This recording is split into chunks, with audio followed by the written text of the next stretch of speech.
이 시간에 우리 같이 기도하면서 예배로 나아갔으면 좋겠습니다.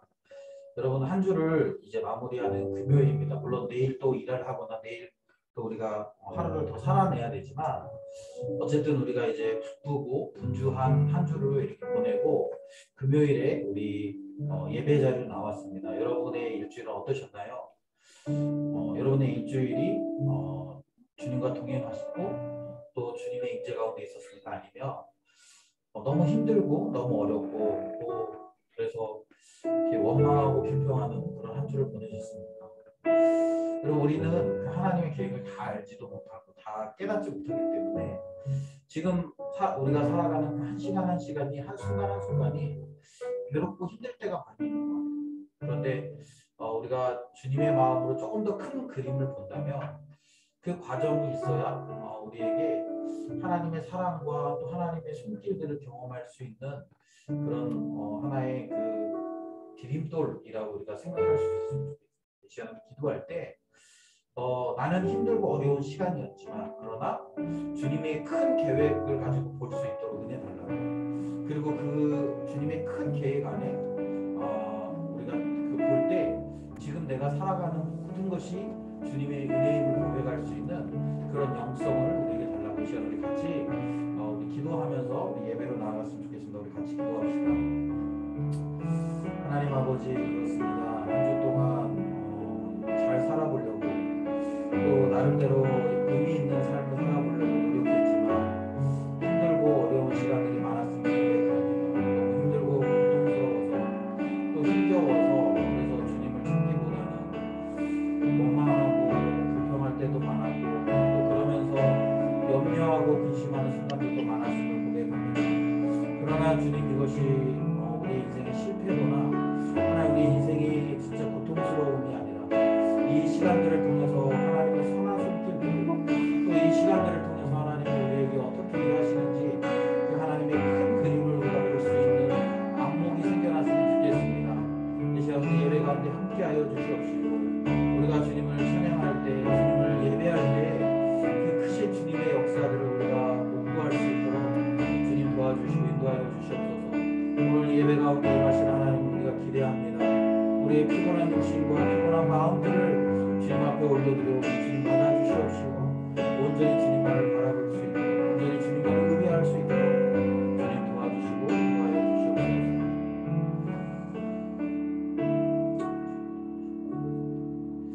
하나님 아버지, 우리가 오늘도 주님의 은혜를 사모하며 나왔습니다. 지난 한 주 우리가 열심히 나름대로 살았지만 힘들고 어려운 시간들도 많았음을 고백합니다. 그러나 주님, 그 힘들고 어려운 순간이 우리에게는 어렵고 힘듦이었지만 그러나 이것이 주님을 더 깊이 경험하는 하나의 디딤돌이 될 수 있도록 주님 도와주시옵소서.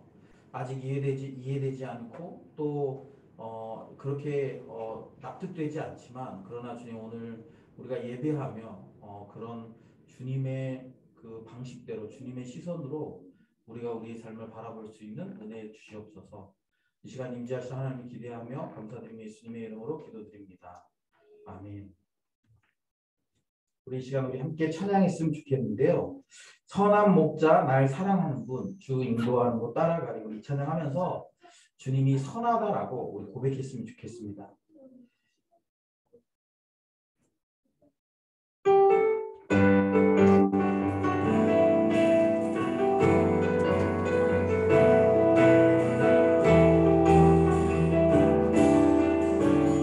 선하신 목자 선하신 목자 날 사랑하는 분 주 인도하는 곳 따라가리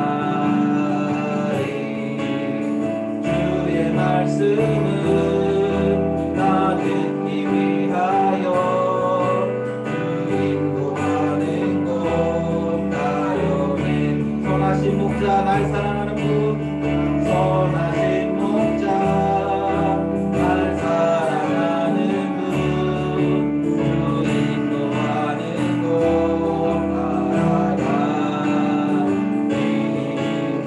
주의 말씀은 나 듣기 위하여 주 인도하는 곳 가려내 나를 푸른 초장과 질만한 물가로 내 선하신 목자 날 인도해 험한 산과 골짜기로 내가 다닐지라도 내 선하신 목자 날 인도해 선하신 목자 날 사랑하는 분 선하신 목자 날 사랑하는 분 주 인도하는 곳 따라가 주의 말씀은 나 듣기 위하여 주 인도하는 곳 가려내 이 선하신 목자 날 사랑하는 분 선하신 목자 날 사랑하는 분 주 인도하는 곳 따라가리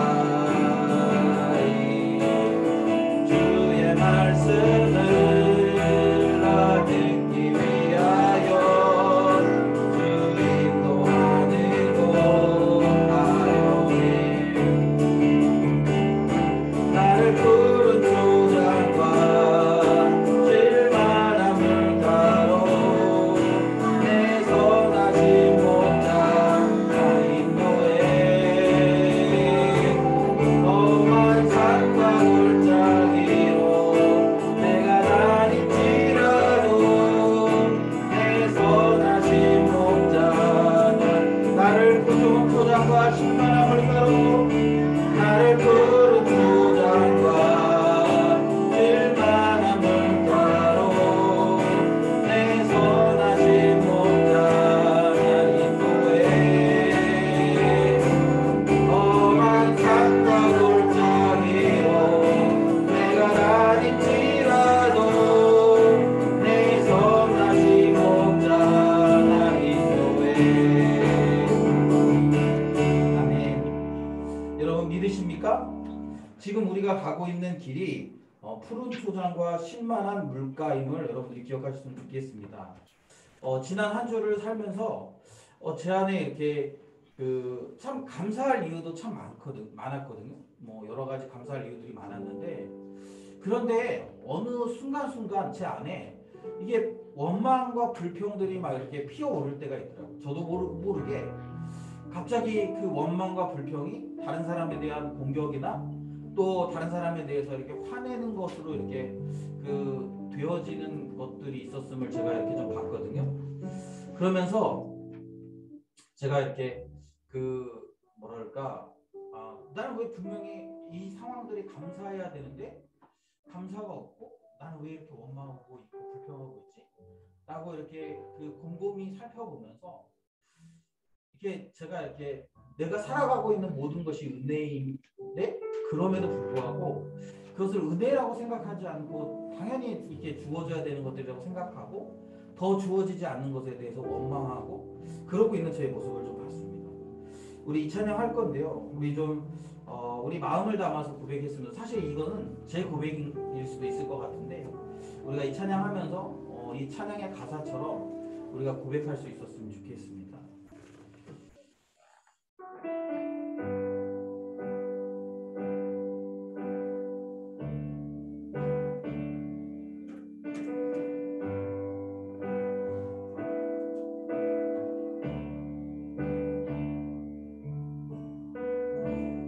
은혜 아니면 살아갈 수가 없네. 도움마저도 다 주의 것이니 세상 평안과 위로 내게 없어도 예수 오직 예수뿐이네. 은혜 아니면 살아갈 수가 없네. 은혜 아니면 살아갈 수가 없네. 도움마저도 다 주의 것이니 세상 평안과 위로 내게 없어도 예수 오직 예수뿐이네. 크신 계획 다 볼 수도 없고 귀신 계획 다 볼 수도 없고 작은 고난에 지쳐도 주께 묶인 나의 모든 삶 버티고 견디게 하시네.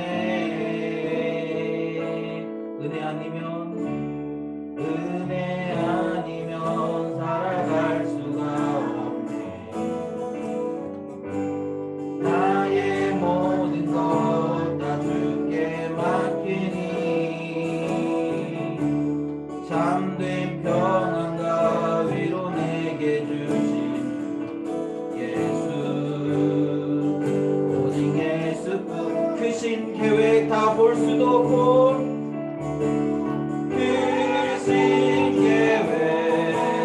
볼 수도 없고 작은 고난에 크신 계획 다 볼 수도 없고 크신 계획 다 볼 수도 없고 작은 고난에 지쳐도 주께 묶인 나의 모든 삶 버티고 견디게 하시네. 은혜 아니면 살아갈 수가 없네.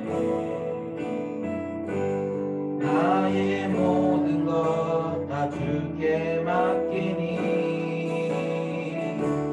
참된 평안과 위로 내게 주신 예수 오직 예수뿐이. 우리 처음부터 다시 고백합시다. 은혜 아니면 살아갈 수가 없네.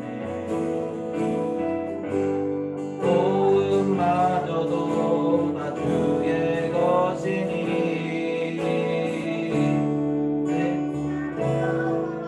위로 내게 없어도 예수 오직 예수뿐이네. 크신 계획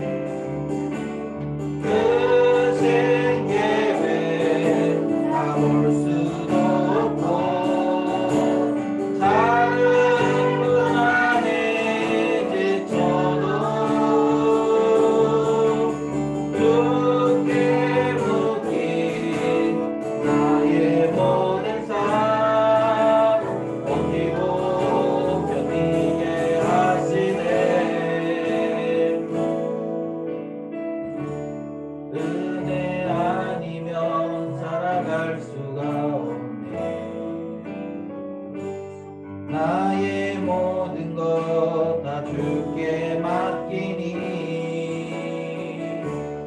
참된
기뻐 노래합니다. 이 소망의 언덕 기쁨의 땅에서 주께 사랑드립니다. 오직 주의 임재 안에 갇혀 내 영 기뻐 찬양합니다. 이 소명의 언덕 거룩한 땅에서 주께 경배드립니다. 주께서 주신 모든 은혜 나는 말할 수 없네. 내 영혼 즐거이 주 따르옵니다. 주께 감드립니다.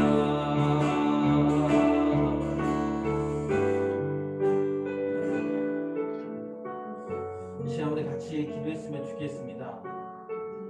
여러분, 우리에게는 하루하루가 힘들고 지치는 삶일 수도 있어요. 그리고 지금 내가 겪는 하루하루의 상황들이 나에게 동의되지 않고 또 내가 충분히 그런 삶에 만족스럽지 않은 삶일 수도 있습니다. 그런데 여러분, 우리가 기억했으면 좋겠습니다. 그런 하루하루의 그런 작은 부비침들이 우리로 하여금 큰 강으로 가는 과정이라는 사실을 기억했으면 좋겠습니다. 그런 작은 부딪히고 또 부딪히는 그런 삶들이 하나님의 은혜를 넘치게 경험하는 그런 하나의 과정이라는 사실을 우리가 기억했으면 좋겠습니다. 그리고 그 은혜를 우리가 기대하면서 또 사모하면서 또 하나님이 나에게 주실 그 놀라운 은혜들을 우리가 바라보면서 이 시간 기도했으면 좋겠습니다. 하나님, 비록 힘들고 어려운 삶이지만 아직 그 큰 그림이 희미하게 보여서 답답하지만 그러나 주님을 신뢰합니다. 그리고 지금 내가 살아가는 삶이 주님의 은혜라고 고백하겠습니다. 그리고 그런 고백을 통해서 내 삶이 은혜로 바뀌는 것들을 내가 경험하기를 원합니다라고 이 시간 우리가 그렇게 기도하면서 그런 하나님의 은혜를 우리가 사모하면서 우리 기도의 자리로 나아갑시다. 같이 기도합시다. 하나님 아버지, 그렇습니다. 하나님, 우리가 정말 하루하루 살면서 힘들기도 하고 어렵기도 하고 아프기도 하고 고통스럽기도 하고 어떨 때는 지겹기도 하고 도대체 언제 이런 상황들이 끝날지 막막하기도 할 때가 있음을 고백합니다. 그러나 주님, 그런 하루하루의 삶이 주님의 손길이라는 사실을 우리가 다시 한번 기억할 수 있도록 도와주시옵소서. 지금 우리의 삶에 부딪혀오는 여러 가지 문제들이 우리를 큰 강으로 인도하는 은혜의 강으로 인도하는 하나의 과정을 기억할 수 있도록 도와주시옵소서. 그리고 그 과정 안에서 우리가 주님 것을 붙들고 신실하게 그 상황들을 하나님 아버지 감당해 나아갈 수 있는 힘을 되게 허락하여 주시옵소서. 그래서 우리가 정말 주님의 은혜가 부어질 때 이것이 내 힘으로 내 능력으로 내가 견뎌낸 것이 아니라 오직 주의 은혜로 우리가 여기까지 왔다고 고백하면 하나님 그런 삶이 되어질 수 있도록 주님 도와주시길 간절히 소망합니다. 이 시간 우리가 주님 앞에 엎드렸습니다. 주님 앞에 은혜를 구하며 나아갑니다. 하나님 아버지, 주님의 은혜가 아니면 우리가 이해할 수 없고 주님의 은혜가 아니면 우리가 고백할 수 없는 하나님 이 놀라운 삶의 신비들을 우리가 오늘 예배 가운데 경험할 수 있도록 우리가 그렇게 하나님을 찬양할 수 있도록 주님 도와주시고 인도하여 주시옵소서. 오늘 우리가 예배하며 하나님 앞에 은혜를 구합니다. 하나님 아버지, 우리의 시각들을 바꿔주시고 하나님, 우리가 이 세상을 보는 우리의 상황을 보는 그런 안목들이 바뀌어질 수 있는 놀라운 은혜와 역사를 허락하여 주시옵소서.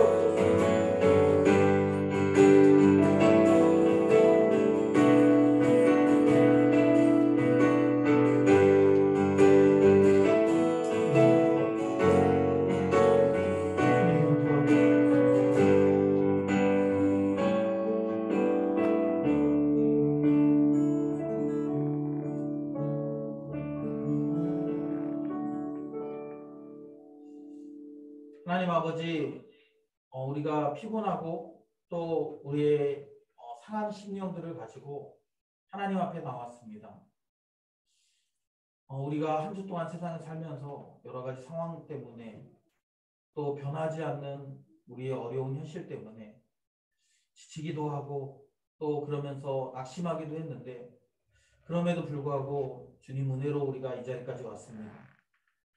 그러면서 우리의 의지적인 고백으로 우리의 모든 삶이 주님의 은혜로 살아가고 있다고 고백합니다.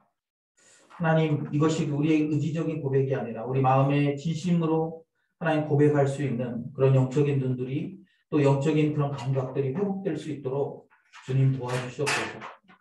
상황은 어렵고 힘들지만 그러나 그 안에서 주님의 은혜를 발견하고 주님의 일하심을 발견하고 주님의 계획을 발견할 수 있도록 도와주시옵소서. 그래서 우리가 이 작은 시련들을 통해서 주님의 은혜를 더 깊이 경험하고 더 크게 경험할 수 있는 그런 놀라운 은혜들을 경험하게 하시고, 그리고 그런 은혜들을 통해 우리가 더 성숙한 사람들이 되어질 수 있도록 주님 도와주시기를 원합니다. 오늘 예배하면서 우리의 시선이 바뀌게 도와주십시오.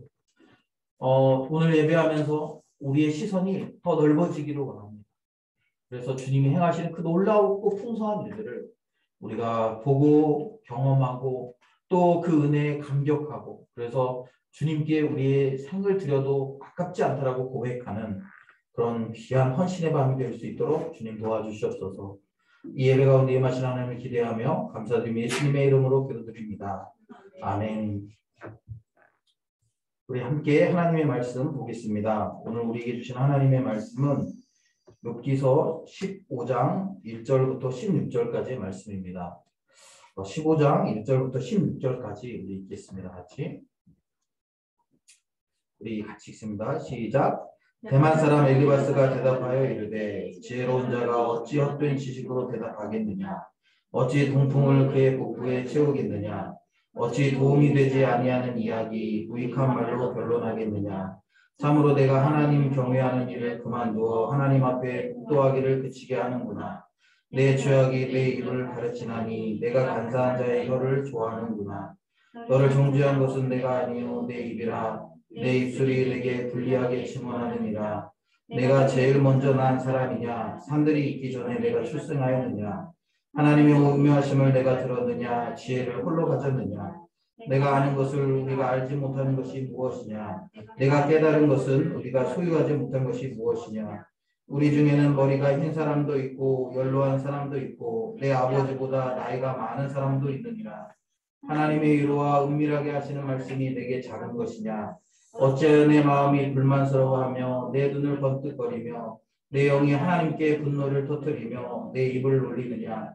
사람이 어찌 깨끗하겠느냐? 여인에게 섰는 자가 어찌 의롭겠느냐? 하나님은 거룩한 자들을 믿지 아니하시나니 하늘이라도 그가 보시기에 부정하거든. 하물며 악을 저지르기를 물 마심같이 하는 가증하고 부패한 사람을 용납하시겠느냐? 아멘. 우리 원래는 우리 35절까지 다 읽어야 되는데 뭐 다 읽기에는 좀 너무 길죠. 그래서 오늘 우리 16절까지 우리 좀 나눠서 읽었는데요. 우리 이제 욥기가 3분의 1 정도를 지나갔습니다. 3분의 1이 어떻게 지나갔냐면, 이제 욥은 하나님 앞에서 굉장히 의로운 사람이었어요. 그리고 하나님이 그 욥을 완전하다고, 당대의 완전한 사람이라고, 의인이라고 하나님이 그렇게 욥을 칭하셨습니다. 그런데 중요한 건 그 욥에게 고난이 닥쳤다라는 겁니다. 사람이 하나님께 허락을 받고 욥이 가지고 있는 모든 것을 빼앗아 갔어요. 그의 자녀들을 빼앗아 갔고요. 또 그의 재물을 빼앗아 갔어요. 그리고 또 그의 몸을 상하게 했습니다. 그것으로 인해서 이제 욥은 굉장히 고통스러운 시간들을 보내고 있어요. 여러분, 너무 당연한 일이죠. 우리가 가지고 있던 것을 빼앗기는 것은 굉장히 고통스러운 일입니다. 여러분, 우리가 이렇게 하나님께서 우리에게 에덴 동산을 허락해 주셨지 않습니까? 에덴 동산을 우리에게 주셨어요. 그 안에서 우리는 일하지 않아도 됐습니다.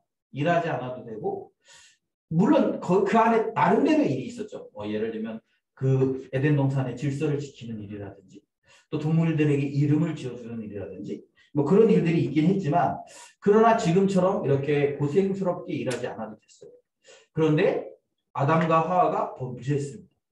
그리고 그 범죄한 이후로 하나님이 아담과 하와에게서 뭐 예를 들면 막 그 뭘 가중시킨 게 아니라 그 하나님이 죄 지은 아담과 하와에게 주셨던 벌이 뭐냐면 하나님이 복으로 주셨던 것을 빼앗기는 거예요. 그래서 뭘 빼앗깁니까? 에덴 동산을 빼앗기는 거예요. 근데 에덴 동산을 뺏는다는 게 뭐 그래서 거기 살고 있었는데 빼앗는다는 건 뭐? 우리 가끔 이렇게 그 TV 같은 데 보면 그 막 이렇게 그 집을 강제 수용해 가지고 이렇게 그 할 때 어떻게 해요? 사람들이 와 가지고 쫓겨내잖아요. 네. 그러면 뭐라는 거야? 우리가 집을 뺏긴 거잖아요. 그런 것처럼 하나님이 죄 지은 인간들에게 뭐 하셨냐면 그들이 누리던 것들을 빼앗아 갔어요. 에덴 동산을 빼앗아 간 거예요. 아무런 고통이 없고 또 아무런 수고가 없는, 물론 뭐 아무런 수고가 없다라고 얘기하기에는 마치 우리가 이렇게 마치 그냥 놀고 먹어도 되는 것처럼 그렇게 생각할 수 있는데 그렇지 않죠. 네. 완벽한 하나님의 통치가 있는 땅을 빼앗았어요. 그리고 또 뭘 뺐습니까? 영원한 생명을 빼앗는 거예요. 영원한 생명. 그래서 어떻게 사람이 유한한 존재가 됩니다. 하나님이 그렇게 하셨어요. 그래서 여러분 우리가 하나님이 주신 복을 빼앗기는 것이 얼마나 고통스러운지를 알아야 됩니다. 우리가 이걸 아는 것이 굉장히 중요한 일이에요. 그래야 하나님께서 우리에게 주신 것들을 우리가 지키면서 살려고 노력하는 거죠. 여러분 그렇지 않습니까? 예를 들면 내가 부자로 태어났어요. 뭐 모르겠어. 부자로 태어난 사람이 그런지 모르겠는데 우리가 여러분 적어도 내가 지금 살고 있는 삶을 빼앗기려고 노력하지 않습니까? 뭐 예를 들면 이렇게 월 300만 원 버는 사람이 우리 보통 그러잖아요. 300만 원 버는 사람이 150만 원 버는 직장 갈 수 없잖아요. 왜요? 그렇게 벌면 이렇게 숨 마셔야 되죠. 숨 마셔야 돼. 그러니까 어떻게 해요? 그것을 어떻게든 지키려고 노력하는 거 아닙니까? 그런 것처럼 여러분 우리가 하나님이 우리에게 주신 복이 뭔지를 알면 그러면 우리가 그 복이 크다라는 걸 알면 우리가 그것을 빼앗기지 않으려고 해요. 그런데 자꾸 어떻습니까? 우리가 그걸 모르고 사니까 마치 지금 내가 사는 것이 최고인 것처럼. 여러분 요즘에 우리가 이렇게 많은 사람들이 돈이 중요하다고 얘기했잖아요. 그래서 젊은 사람들이 영끌해가지고 뭐 코인에 투자하고 뭐 아니면 영끌해서 뭐 집을 사고 뭐 이런 거 하지 않습니까? 왜 그래요? 돈이 그만큼 중요하다고 생각하니까 돈이 아주 좋은 거라고 생각하니까 그렇게 하지 않습니까? 그런데 여러분 돈보다 더 좋은 것이 예를 들면 있다고 생각해 보세요. 참 이게 어려워요. 우리의 지금 상식선에서 돈보다 더 좋은 것을 제가 이렇게 제시할 수가 없는 게 너무 우리의 비참함이에요. 왜냐하면 우리가 언뜻 볼 때도 돈이 제일 좋아 보여요. 그래서 어떠냐면 그런데 여러분 돈보다 더 중요한 것이 있다라는 사실이에요. 근데 우리가 그것을 경험해 보지 못했어. 그러니까 맨날 뭐요? 돈이면 다 되는 줄 알고 돈이 제일 좋은 거라고 생각하면서 사는 거예요. 그런 면에서 우리 사도행전에 있는 초대교회의 모습이 그러니까 자기 재산을 팔아서 그냥 나누는 거예요. 그게 더 좋은 거지. 그러니까 돈을 이기는 것들이 이렇게 가끔 나타나는 걸 봐요. 어쩌면 그것이 하나님의 나라를 우리에게 보여주는 하나의 모형이 될지도 모르겠어요. 여러분 그런 것처럼 이제 욥은 하나님이 주셨던 복들을 빼앗겼습니다. 근데 너무 이렇게 안타까운 건 뭐냐면 욥이 뭔가 잘못을 해서 빼앗긴 것이 아니잖아요. 욥이 뭐 예를 들면 빼앗길 만한 행동들을 해서 아담과 하와처럼 빼앗길 만한 행동들을 해서 그것을 빼앗긴 것이 아니라 사단이 욥을 시험하려고 어떻게 하면 하나님을 버리는지 하나님을 포기하는지 그걸 보게 하려고 이제 그렇게 하는 거예요. 그러니까 어떻게 됩니까? 이제 그러니까 그것을 하나님이 주셨던 것을 빼앗긴 거예요. 그러니까 욥은 너무 당황스러운 거예요. 그래서 그거에 대해서 왜 내가 이런 것들을 빼앗겨야 되는지, 내가 왜 이런 고난을 겪어야 되는지 하나님께 질문을 던지기 시작합니다. 하나님께 큰 소리로 외쳐서 질문하는 거예요. 하나님, 내가 왜 이런 고난을 겪어야 됩니까? 하나님, 내가 무슨 잘못을 했습니까? 내가 이런 고난을 겪어야 되는 이유를 알려주십시오라고 크게 소리쳐서 외치는 거예요. 그런데 그것을 욥의 친구들이 와서 봤어요. 처음에 욥의 친구들은 욥을 위로하려고 왔습니다. 위로하려고 왔어요. 그래서 위로하고 격려했습니다. 여러분, 오늘 본문을 보면 오늘 본문은 크게 두 단락으로 나눠집니다. 그 크게 두 단락으로 나눠지는데 우리가 방금 읽은 1절부터 16절까지의 내용을 한 단락으로 본다면 이제 또 뒤에 이 후반부 우리 그 17절부터 35절까지의 내용으로 나눠져요. 그런데 여러분 1절부터 17절은 내용은 뭐냐면 욥이 한 이야기, 그 앞에서 얘기한 그 소발이 한 이야기에 대해서 이렇게 이제 욥이 반박한 것을 듣고 이제 다시 엘리바스가 이야기하는 내용입니다. 그래서 그 내용이 1절부터 16절까지요. 내용을 요약하면 네가 그렇게 똑똑하냐 이거. 네가 그렇게 다 아냐 이거죠.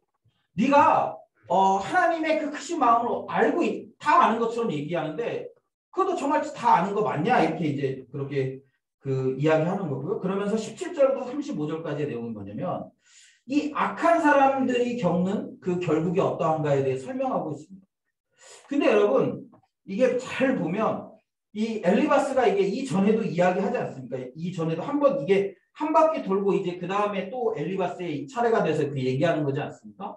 그래서 여러분 이 엘리바스의 이 두 번째 이야기인데 이게 첫 번째 이야기는 4장하고 5장에 나오는데 4장에서 5장은 세 부분으로 나뉘죠. 첫 번째 부분은 뭐냐면 악인의 운명에 대해서 이제 그 4장 1절부터 6절까지 이제 욥이 한 이야기에 대해서 반박해요. 하나님에 대해서 원망하고 이 상황에 대해서 이렇게 불평하는 거에 대해서 반박한다면 4장 7절부터 5장 7절까지는 악인의 운명에 대해서 얘기합니다. 네가 하나님 앞에 범죄했고 그렇기 때문에 결국에는 네가 하나님 앞에 회개해야 된다 이런 내용의 얘기예요. 그리고 나서 마지막에 5장 후반부에는 네가 그렇게 하면 하나님께서 회복시키실 것이다 라고 이렇게 이야기하는 거죠. 그러니까 지금 네가 하나님 앞에서 범죄한 것이 없다고 얘기하고 있는데 그러나 너 범죄했을 거야. 분명히 하나님께서는 범죄한 자들에게 그런 징계를 내리시지 그렇지 않은 사람들에게 징계 내리시는 법이 없어. 그러니까 너 범죄했으니까 결론 어떻게 되는 거야? 너 돌이켜라. 돌이키면 하나님께서 너를 다시 회복시키실 거야. 이렇게 얘기하고 있단 말이에요. 첫 번째 얘기가. 그래 두 번째 얘기는 뭐예요? 야, 네가 너만 똑똑하냐? 너만 잘나냐? 네가 모든 것을 다 알고 있냐? 오늘 본문에 보면 그렇게 얘기해요. 되게 이렇게 격양돼 있는 엘리바스의 모습을 봐요. 2절에 보면 지혜로운 자가 어찌 헛된 지식을 대답하겠느냐? 어찌 동풍을 그의 복부에 채우겠느냐? 어찌 도움이 되지 아니하는 이야기 무익한 말로 변론하겠느냐? 지금 굉장히 이렇게 여러분들이 읽다 보면 굉장히 강력한 어투로 이야기합니다. 그리고 나서 그렇게 야, 너 지금 네가 뭐 그렇게 잘났다는 거야? 라고 이제 지금 얘기하는. 그러면서 너 악한 사람들이 하나님 앞에서 멸망당하고 그거에 대해 책임지고 악한 사람들이 그것에 대해서 고통당하는 거 너 모르니? 그러면서 이렇게 설명하고 그런 그 뭐가 빠졌어요? 너 회개하면 하나님께서 돌이키게 하실 거야. 너에게 복 주실 거야. 이 얘기가 지금 빠져 있는 거예요.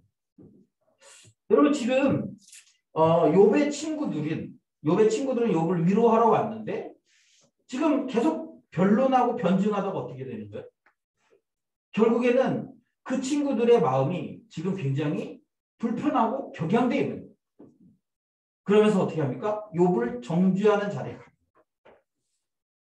여러분 우리가 이게 우리가 이렇게 하나님의 성품을 사랑과 공의 두 가지를 얘기하지 않습니까? 하나님의 아주 중요한 두 가지 성품이요. 하나님은 공의로우신 분입니다. 그리고 하나님은 사랑이 많으신 분입니다. 근데 여러분 이게 문제가 뭐냐면 우리도 그래서 하나님의 성품을 닮아서 이 사랑과 공의가 적절히 조화를 이루어야 되는데 우리는 잘 그렇지 못한 거예요. 지금 엘리바스 어떻습니까? 엘리바스가 욥을 위로하러 왔어요. 사실은 원래 목적은 욥을 위로하는 거죠. 그런데 욥이 하는 이야기를 들으면서 어떻게 됐어요? 굉장히 지금 화가 났어요. 그러면서 뭘 얘기하는 거예요? 자기 딴에는 지금 진리를 얘기하는 거예요. 진리를 얘기하면서 결국에는 그 진리를 얘기하는 것이 욥을 정죄하는 자리로 가는 거죠. 이 그 엘리바스가 얘기한 이 두 가지를 비교해 보면 그래도 첫 번째 엘리바스의 이야기는 사랑이 많이 담겨 있었어요. 야, 그래 너 힘들지? 너 어렵지? 그런데 하나님은 그럼에도 불구하고 하나님은 공의로운 분이시다. 하나님은 그 허투루 사람들을 이렇게 치시는 분이 아니야. 그런데 너가 그런 고통을 당하는 것은 분명히 너가 하나님 앞에서 범죄한 것이 있다. 그러니까 너 하나님 앞에서 회개해라. 그럼 하나님께서 너를 돌이키게 하시고 너에게 처음 것을 다시 회복하게 하실 것이다. 그런데 두 번째로 돌아가면서 어떻습니까? 그런 사랑이 빠지는 거예요. 사랑이 없어져요. 그리고 뭐만 있습니까? 기준만 있는 거예요. 율법만 있는 거예요. 공의만 있는 거예요. 여러분, 우리가 하나님이 갖고 계신 두 가지 성품이라고 했어요. 하나님은 우리에게 끊임없이 공의를 말씀하십니다. 하나님 끊임없이 우리가 공의를 가지고 진리를 지켜내라고 말씀하세요. 그러나 하나님은 그럼에도 불구하고 넘어지고 실패하는 우리들을 채찍질만 하진 않으신다는 거예요. 예수님께서 이 땅에 오셨죠? 예수님께서 이 땅에서 하나님 나라를 선포하셨습니다. 원래 그런 하나님의 기준으로만 보면 우리는 다 하나님 앞에 갈 수가 없어요. 그런데 어떻게 하셨습니까? 그 기준을 제거하셨어요. 그 기준을 없애셨어요. 그리고 어떻게 했어요? 오직 예수 그리스도를 믿기만 하면 우리에게 구원을 주시겠다고 말씀하셨습니다. 여러분, 그래서 우리 교회도 진리를 선포하는 것이 진리를 선포하고 하나님 나라를 선포하는 것입니다. 그래서 여러분, 우리가 당연히 이 복음의 진리들을 진수들을 선포하고 외쳐야 돼요. 그런데 여러분, 중요한 것은 뭐냐면 그 선포하고 진리를 선포하고 외치는 것이 사랑 안에서 이루어져야 된다는 거예요. 우리가 복음과 진리를 이렇게 이야기하다 보면 결국에는 나중에는 어떻게 되냐면 사랑을 잃어버리는 공동체가 될 가능성이 많아요. 또 어떤 데는 사랑만 강조하다 보니까 어떻게 돼요? 이 진리가 무너지는 경우들이 이 선을 지켜야 되는데 어느 순간에는 그 선을 지키지 못하는 거예요. 그래서 죄를 용납하고 비진리들을 용납하고 막 이렇게 되는 거죠. 이번에 우리가 선거를 하면서 뭐 그런 거 되게 많이 있지 않았습니까? 선거하면서 뭐 이제 그 한국 기독교의 태도들을 보면서 많은 사람들이 실망을 금치 못했어요. 왜냐하면 뭐 정확히 모르겠어요. 그게 진짜인지 아닌지 모르겠는데 뭐 후보의 강력한 지지자들이 뭐 신천지였다. 아니면 뭐 그 무속 신앙을 했다. 그래가지고 이제 막 그 일부 기독교인들이 그런 사람을 어떻게 우리가 대통령으로 뽑을 수 있냐라고 하면서 굉장히 이렇게 뭐 격양된 그런 반응들을 나타내기도 했습니다. 네. 그러면서 뭐 이제 그런 얘기들을 막 하고 막 페이스북에 보니까 굉장히 그런 막 이야기들이 많아요. 네. 우리가 여러분 진리를 추구해야 됩니다. 진리를 추구해야 되고 진리를 고수해야 돼요. 여러분, 우리가 비진리와 타협할 수 없지 않습니까? 그런데 여러분, 우리가 그런 진리만을 추구하다 보면 그러니까 결국에는 우리가 그 진리 때문에 많은 사람들을 정죄하고 판단하는 자리에 서게 될 때가 많아요. 그래서 여러분, 우리가 진리를 추구할 때 이 사랑이라는 그런 가치를 이렇게 의도적으로 계속적으로 사랑이라는 단어를 우리가 외치고 계속적으로 되뇌어야 될 필요가 있습니다. 반면에 여러분, 이 사랑으로 그래서 뭐 잘못